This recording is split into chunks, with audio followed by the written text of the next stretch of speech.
Welcome to Chillin' 101. We hope this video helps. You start by confirming the essentials. Make sure the router is powered and online, and you have the Wi-Fi name and password. Once done, open your computer's network settings. Use the System Tray Network icon on Windows or System Preferences Network on macOS.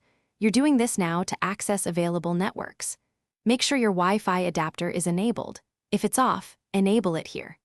This initial step puts you in the right place to select your network and enter credentials. Now you scan and select your network from the list of SSIDs. Pick the exact name to avoid connecting to a neighbor's network. Once selected, enter the password exactly. Pay attention to capital letters, numbers, and special characters because passwords are case-sensitive. After authentication, choose the network profile. Mark it private or home when you trust the environment so file sharing works, or choose public when you're in a cafe for tighter security. Wait while the system obtains. Finish by verifying connectivity. Open a web page or run a quick ping to 8 so you know both DNS and routing work. If you don't have access, make sure to restart the router and your computer, then try reconnecting and retyping the password.